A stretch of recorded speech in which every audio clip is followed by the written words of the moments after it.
welcome back to WH2. I hope you're all doing well today. Last time we looked at Zionism and the establishment of the country of Italy, and today we're looking at how the German states, there were a lot of them, come together and create the German Empire, and it's under the leadership of a man named Otto von Bismarck. And we'll be looking at him today and how he helped create the German Empire. Stay tuned for the PowerPoint. Okay, class, we're going to move into our third PowerPoint lecture on 19th century nation building, and today we're definitely going to be talking about Germany. Actually, on this title slide, you can see the man there on the right with the big mustache and the Pickelhaube helmet on. Pickelhaube is the helmet with the spike. That is Otto von Bismarck. He was key in the formation of Germany. We're going to be looking at this today.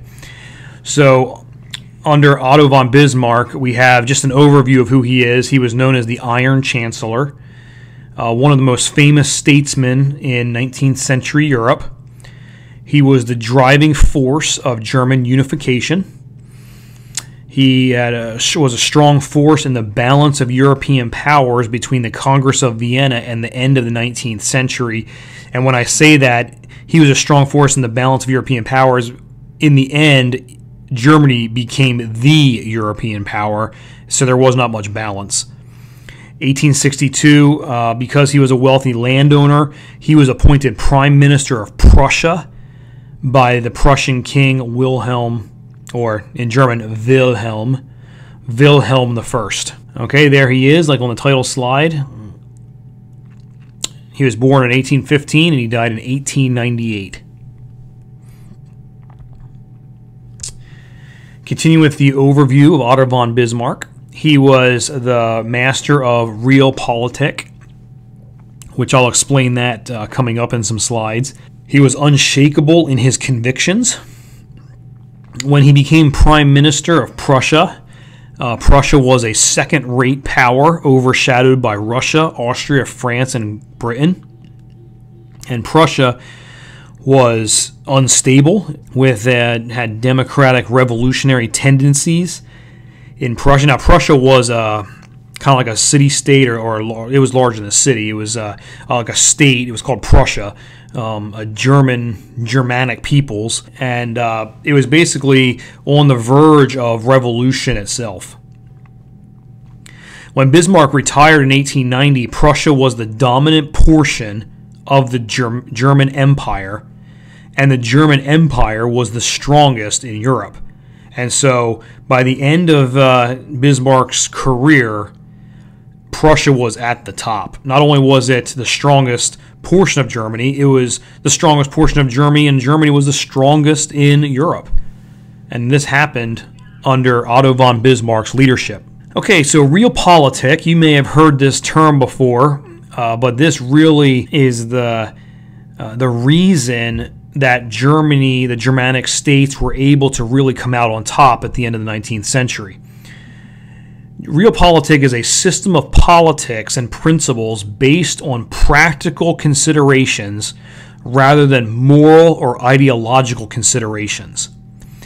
And what that means is basically decisions are made in the government and for the country that have practical results instead of, let's say, moral, ideological, or philosophical results. That would be kind of like, think of the Enlightenment ideals, more of a philosophy kind of an idea where man can make decisions to have better social standings, and they would be pushing for societal ideals where man would have the vote, or where man could live equally or have prosperity. That's not really the concern of realpolitik. Realpolitik is a political system that wants to see results. And no matter how you can get it done, get it done. And this is basically what it is. So we have a list here on the screen. It is or has. It is goal-oriented. It has no fixed rules, so it's not really concerned about ethics. It's not really concerned about morals, this kind of a movement. They're not overly concerned about that sort of thing. They want to see things done, even if that means stepping on other people or putting other people down. then you do it, as long as it's for the betterment of the country. It was limited to practical realities, so it was not this kind of out there philosophical, let's talk about it and think about it and hope something comes about. No, it's this is what we're going to do because this is the result we see. It was vital in securing national interests. Again, if the country is on the verge of revolution, then they're not going to be thinking about national interests. They're going to be thinking about revolutionary ideas or revolutionary interests. And so it was vital in securing national interest. The idea of let's not offend anybody, that does not exist in realpolitik. They'll offend whoever they want to offend as long as they can get what they want. Kind of lofty, pie-in-the-sky ideas have no place. I kind of mentioned that already. It's this kind of ambiguous. This is how society can be if we start doing some things, with philosophy, having the right thinkers out there to be able to bring about social change through writings, and that didn't exist. Not with realpolitik. Political philosophy over humanistic philosophy. So it was all about the government and pushing forward the political players that are on stage, and there's not thinking too much about the humanistic societal philosophy, especially of the Enlightenment. So Bismarck's realpolitik application. He used it successfully to advance Prussia and to gain great dominance in Europe. So Bismarck, if you want to see an example of realpolitik really working, look at Bismarck and how Germany became a country. He did not care about offending. He didn't care. He had absolutely no tact. He was a harsh politician. He was a military man, and he didn't care who he offended. He was not tactful in dealing with people. He was antagonistic. He believed that being antagonistic was the only way to get things done. And just for a proof of that, we're going to talk about these wars in a second, but in 6 years, from 1864 to 1870, he started 3 wars. And that was with Denmark, with Austria, and with France. And so he didn't care who he offended or who he antagonized, as long as he was able to push forward his political ideals. The goal was to make Germany a great empire with Prussia as its core. Again, remember, he was the prime minister of Prussia. He manipulated other European powers to attain dominance. He was instrumental in the German unification after the Congress of Vienna by rallying Germanic states and their leaders. And what did he rally them to? So after the Congress of Vienna, he really got the states to come together, number one, to reject Austrian interference. Number two, to go to war against other European nations. And number three, to consolidate into Germany's Protestant states against Catholic Austria. So these are the rallying points for Otto von Bismarck. Get rid of Austrian interference. We can go to battle against these other European nations in these 3 separate wars, and then to basically consolidate Germany's Protestantism, which is basically Lutheran, against Catholic Austria. He gained popularity by giving universal male suffrage. That's the right to vote. All men could vote. And he gave a very famous speech called the Blood and Iron speech. And the ending of his speech, or part of his speech, I should say, is the great question of the day will not be decided by speeches and resolutions of majorities, but by blood and iron. So he was not interested in all the talk. He wanted action, and that meant going to the war. He became the Iron Chancellor of Germany, and that was a nickname for him. But what he did, the way he did this was he built the first mechanized military. Now, I put in parentheses there, it's more like a pre-mechanized because they did not have, tanks or anything yet. This is still a lot of horses and just foot soldiers. But they conducted warfare, which is called blitzkrieg. And you may be familiar with this with the Second World War, because that's the same thing that Hitler used. But blitzkrieg means lightning war. Blitz means lightning, and krieg means war. So it's lightning war. And it's an intense military campaign intended to bring swift victory. So that's basically what it means for that he was a mechanized military. He would, when they went to war, it was quick. It was quick and dirty. By 1871, Germany was established as the Second Reich and lasted until 1918. So in 1871, Germany became a nation. That's the year that Germany actually became the German nation, or German Empire, they called it. Well, this was established under Otto von Bismarck as the Second Reich.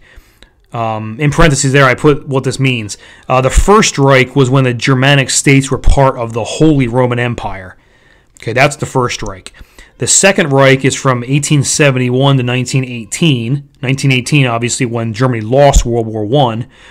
And then the Third Reich is from 1933 until 1945 under the Nazis. So this is the establishment of the Second Reich under Otto von Bismarck, and he reformed the military and generated German sentiment against enemies.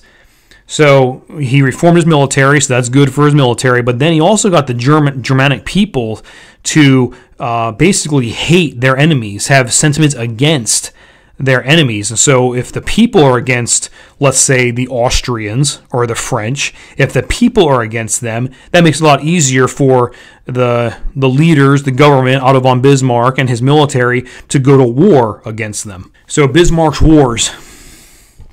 He led Prussia into 3 wars that ended with the establishment of the German Empire.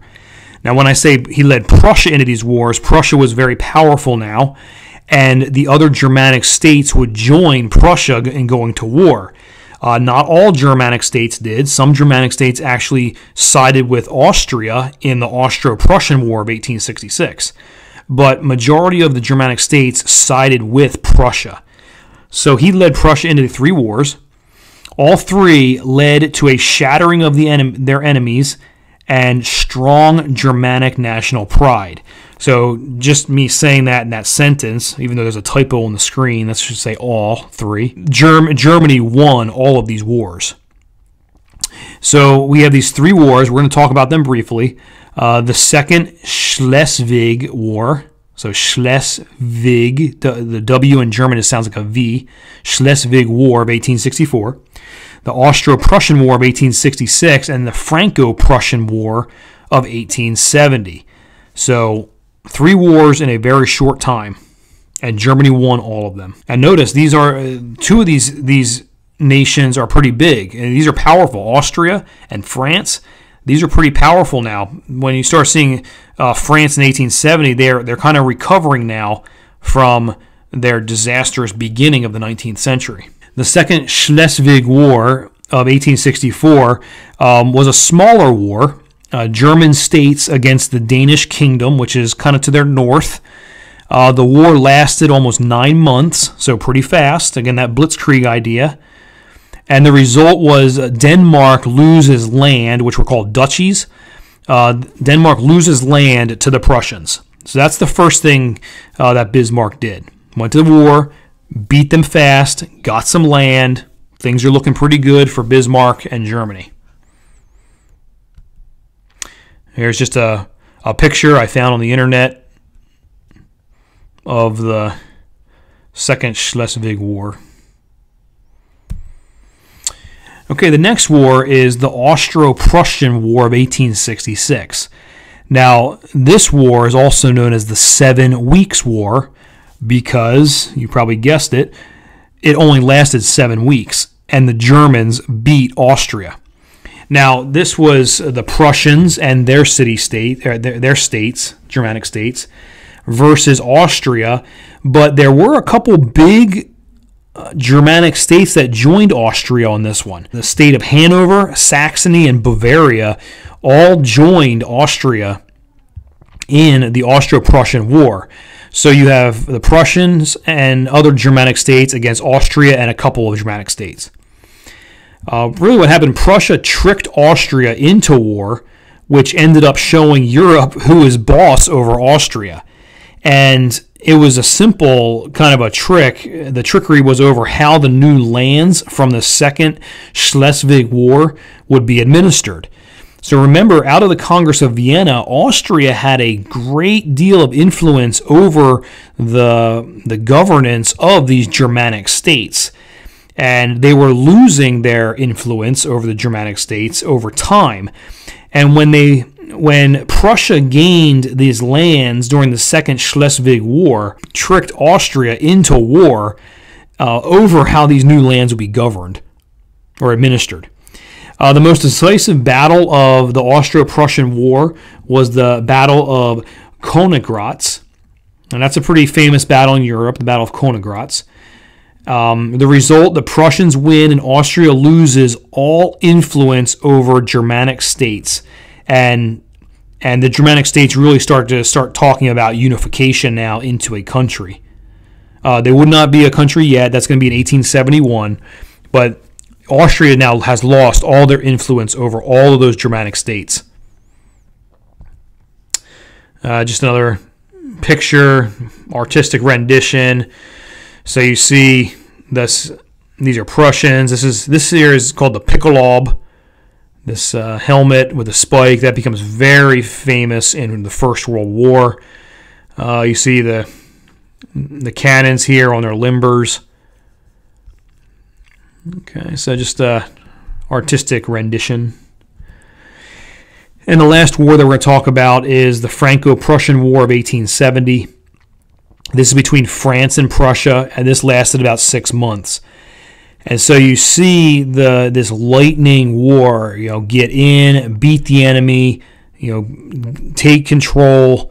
This was Otto von Bismarck. I mean, that first war was 9 months. The second war was 7 weeks. This third war is now 6 months. I mean, just fast warfare. And again, it's not going against some small little country. This is going against France. So Prussia is really gaining power.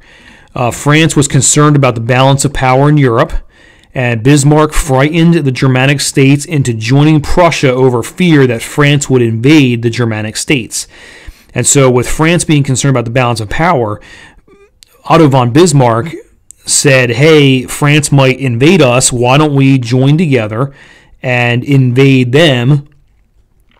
So France basically went to war with Prussia.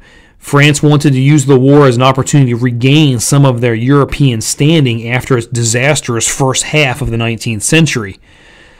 Unfortunately, France loses. Unfortunately for France, they lose. So they could not regain their status. Okay, so here's just another picture. There's the Franco-Prussian War. Treaty of Frankfurt of 1871 ended the Franco-Prussian War. And basically what came out of this is that Germany was now a European power. France must pay heavy war reparations, and that's a heavy financial payment for war damages. And the Treaty of Frankfurt of 1871 said that France had to pay 5 billion francs in gold. The next thing that came out of the Treaty of Frankfurt was German army would occupy Alsace-Lorraine. And this is a coal and iron ore region. Also has a lot of industry in it. And so Germany can now control this land. They now have the resources of coal and iron and the industry, which causes them to be more powerful, especially with their war machine. They can make weapons and they can have more industry, while France lost all of that, and then France's economy suffers even more because they've lost Alsace-Lorraine.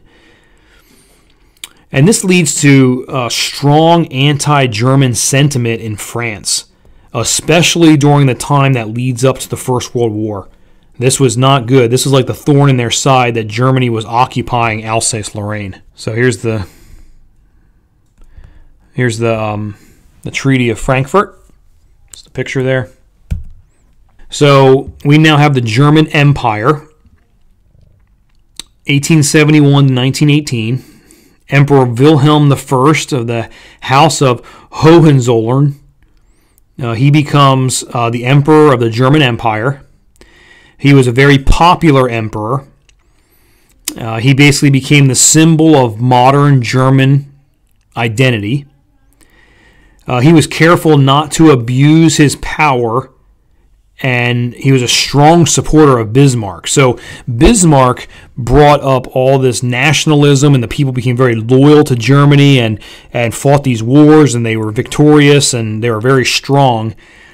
And Wilhelm supported Bismarck in all of this. So he was a popular emperor. Bismarck was very popular. The people are very nationalistic and supportive of Germany. Germany is the most powerful country in Europe now, and they have this strong presence and definitely building a strong military that's going to lead up into the First World War.